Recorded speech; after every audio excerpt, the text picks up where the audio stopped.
How are you? Okay lang. Nakaligo na ko. Correct. Hi, Mayor. Send our greetings to your father. Yes. VP. Hi, VP. Sir, greetings sa mo, father.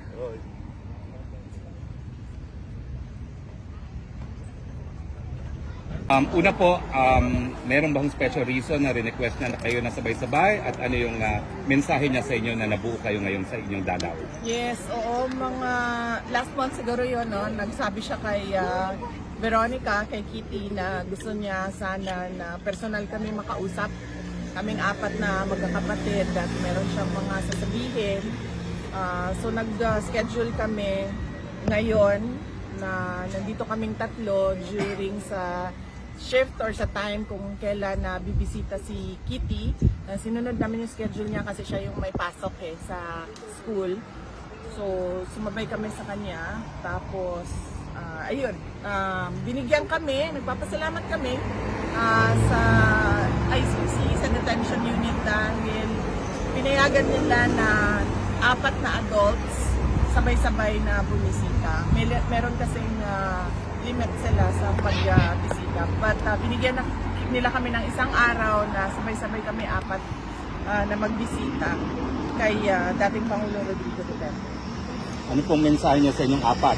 Yung masishare niyo lang, hindi naman masyado personal. As a father, yun yung message niya bilang ama, personal na buhay namin at sa politika, no? Personal na buhay, buhay ng pamilya at buhay namin sa politika. So yun yung mga general topics na napag-usapan kanina. Anything you can share po, lalo na din sa politika? Oh, well, wala naman. Nothing about the future, no? No concrete plans about the future. Pero napapag-usapan lang kung ano yung mga nangyayari ngayon at ano yung posibleng mangyari bukas sa susunod na taon in 3 years from now. So yun yung mga napag-usapan kanina. VP Inday, what is the reaction of your father when he saw his 4 children for the very first time since his illegal detention inside the ICC detention facility? Masaya siya. He's been informed of it since Friday of last week nung 3 na kami ang bumisita at sinabihan na siya na ay nag-aantay na lang ng isa.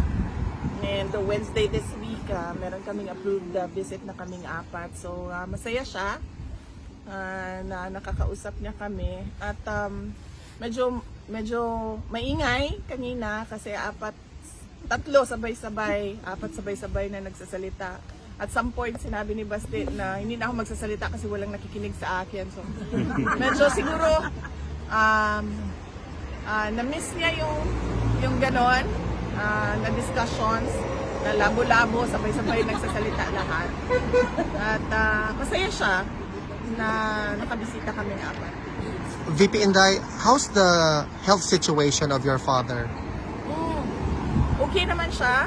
Kanina, chinek namin siya. Minasahe siya for 1.5 hours ni Congressman Pulong Duterte. So, minasahe yung 2 paa niya.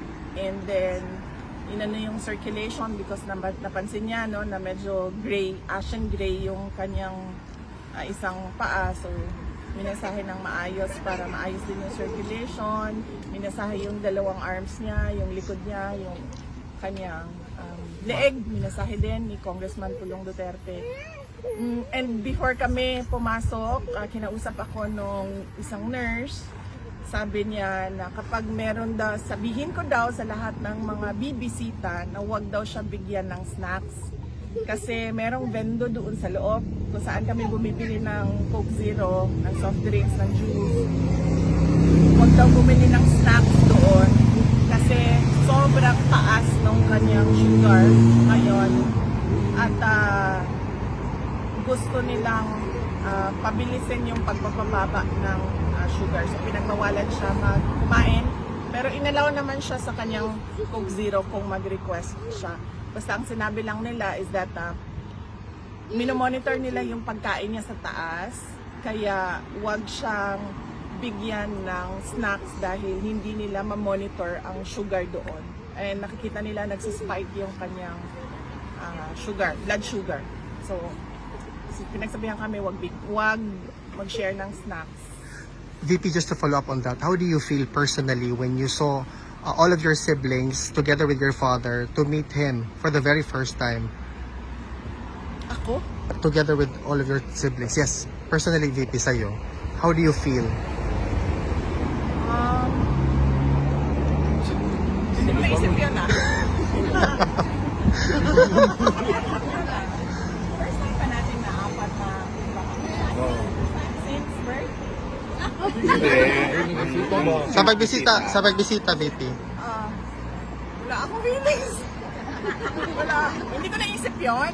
Hindi ko naisip yun. Pero ang sa akin lang is that kung ano yung makapagpasaya sa kanya, yun ang gagawin. So, nag-request siya ng personal na pagkikita na kaming 5. So, binigay namin sa kanya yun. Thank you, VP. VP, first time kasi na nakapanayam kayo since the dismissal of the impeachment, no? Ano yung naging reaction niya and any advice si Tatay Digong sa inyo now that the impeachment was dismissed, although there is a pending MR? Tagal na nun Wait lang. Na-inform mo siya, diba, no? Oo. I think, ano sinabi? Hindi kasi na-discuss yun. Ayun yung sinabi. Extremely proud. Hindi kasi kami nagkausap nung dismissal ng impeachment. Visit ata ni Kitty yun and siya yung nagbigay ng news kay President Duterte. Any advice for your future political plans? Si Tatay Digong? Wala kami pinag-usapan na 2028 elections kanina. VP, on a completely different matter, the lead counsel attorney Nicholas Kaufman made mention that he is appealing or he's waiting for the government of Bongbong Marcos to schedule an appointment for him to negotiate because he wants the immediate return of your father during that time today daw. What is your...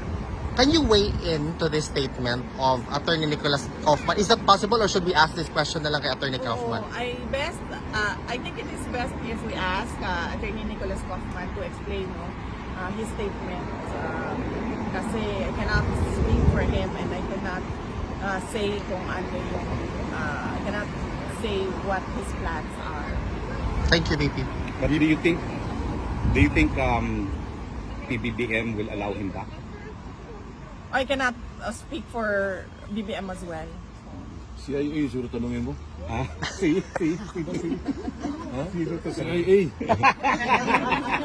VP, ngayon lang yung nagdemanda si Yorme, Mayor Isko, kay Congressman Chua regarding sa mga flood control. What's your opinion at saka would you encourage other mayors na i-demanda yung mga congressman nila na mayroong mga palpak o ghost projects? Yes, oo. Trabaho ng trabaho ng Commission on Audit na mag-imbestiga kung meron silang makita na anomalya sa mga projects. So based on their audit or based on investigation sa DPWH, kung hindi man dahil sila yung iniimbestigahan based on NBI or the special committee ng DOJ na mag-imbestiga, dapat talaga pagpanagutin yung mga public officials at yung mga contractors ng ghost projects at ng substandard projects dahil delikado yun sa mga mamamayan. At saka huwag tayo tumigil sa flood control projects dahil noong 2024, last year, nagsabi na ako, sa school building program pa lang ng Department of Education, pinaghati-hatian na ng members of the House of Representatives, pero walang nag-react. Hanggang ngayon, walang nagsasalita, walang nag-iimbestiga. Hindi lang naman flood control So, kung seryoso talaga ang administrasyon sa paghabol about sa corruption, tingnan nila yung buong budget ng 2024 at ng 2025. At hindi lang yan, huwag tayo tumigil dyan. Sagutin yung mga blanco doon sa budget. Madami pa tayong questions. So, hindi lang flood control. Lahat. Since ma'am you have information dun sa dati kayong Deputy Secretary, are you willing to appear sa Senate hearing ni Marcoleta para ibulgar itong mga humingi sa inyo noon ng proyekt ng parte sa DepEd? Hindi naman sila humingi ng parte sa amin eh. Kasi diretso nilang kinuha yung budget. Diretso nilang kinuha ang school building program, ang SBP, at pinaghati-hatian nila sa loob ng House of Representatives.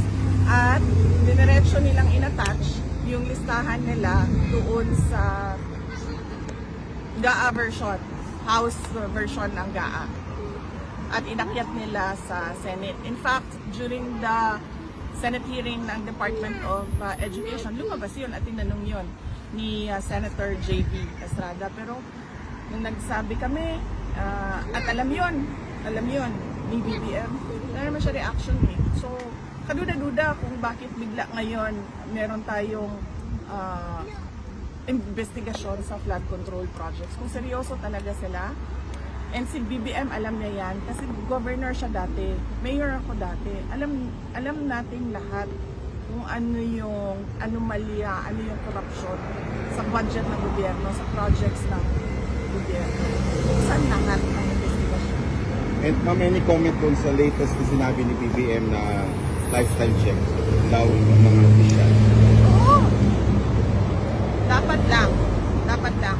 At hindi lang yung elected public officials ha, pati yung mga appointed public officials. At hindi lang yung mga yung on the surface na sasabihin natin kung ano yung nakalagay sa salin. Dapat deep dive kung sino yung mga dummy. Ilabas yung mga dummy ng mga public officials. VP, kung may pagkakataon kayo ngayon, paano nyo haharapin itong problema ng korupsyon, lalong-lalo na sa infrastructure? Yan yung sinasabi ko kanina na ayoko magbigay ng libreng advice sa administrasyon. Panoorin na lang natin sila sa circus nila. Panoorin na lang natin sila sa kanilang zarzuela. Corruption, tapos flood control lang. Eh, ang daming projects na sa gobyerno, hindi lang flood oh, so yun. Yun lang po. Okay. At kailangan ko magpasalamat. Unang-una sa inyong lahat. Ang aming pamilya po ay nagpapasalamat sa inyong lahat. Nandito kayo sa Hague. Yung iba, hindi taga Netherlands. Meron pang galing sa malayong New Zealand. Napakalayo na lugar. Pumunta dito. Papasalamat kami. Dahil unang-una, sigurado kami, yung dasal ninyo araw-araw, ang laking tulong nun sa sitwasyon ni dating Pangulong Rodrigo Duterte. Yung pagpapakita ninyo ng suporta sa kanya, kanina na-mention, nabanggit sa kanya yung mga tao na nandito, yung mga personalities na nandito. We mentioned you, and then he smiled kasi ano daw, noong nasa Davao siya, nanonood siya ng mga content at mga vlogs mo.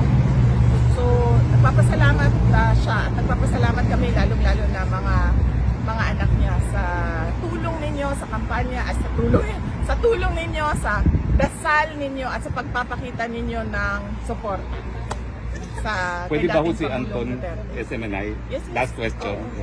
Ayoko na magbigay ng libreng legal advice. Ayoko na magbigay ng libreng legal advice at professional advice sa administration ha. Dahil wala na tayong aasahan sa administrasyon na ito. 2028 daw. Sa September 23, ano ba yung aasahan daw ng mga Pilipino? Wala pa tayong, antayin na lang natin no, ang announcements ng defense team ni dating Pangulong Rodrigo Duterte. Pero ang pagkakaalam ko ay meron tayong pagtitipon sa 21 at 25. 20 at 21. Yes. 20, We have- 21, Tatlong araw na. 22, Actually, ma'am, it's from 23. 19 to the 24th. 19, 20, 21, 22, 23, 24. Okay, 19. 6 days. Okay. September, So opo. merong pagtitipon ang mga Filipinos dito sa The Hague. 19 and September 19 until September 24. 26 yan. So yun yung mga mangyayari sa We will also buwan have ng the September. exhibits, ma'am, also. We will reinstall the exhibits that Yes. doon sa Landvan, opo. Okay, sige. Okay, sige, sige. Okay. All the exhibits. Maraming salamat Maraming salamat sa suporta ninyo. And sa 20 and 21, meron din sa Japan. Malaki yung hinanda ng Filipino community sa Japan, September 20 and 21. Papasalamat kami na hindi kayo bumibitaw.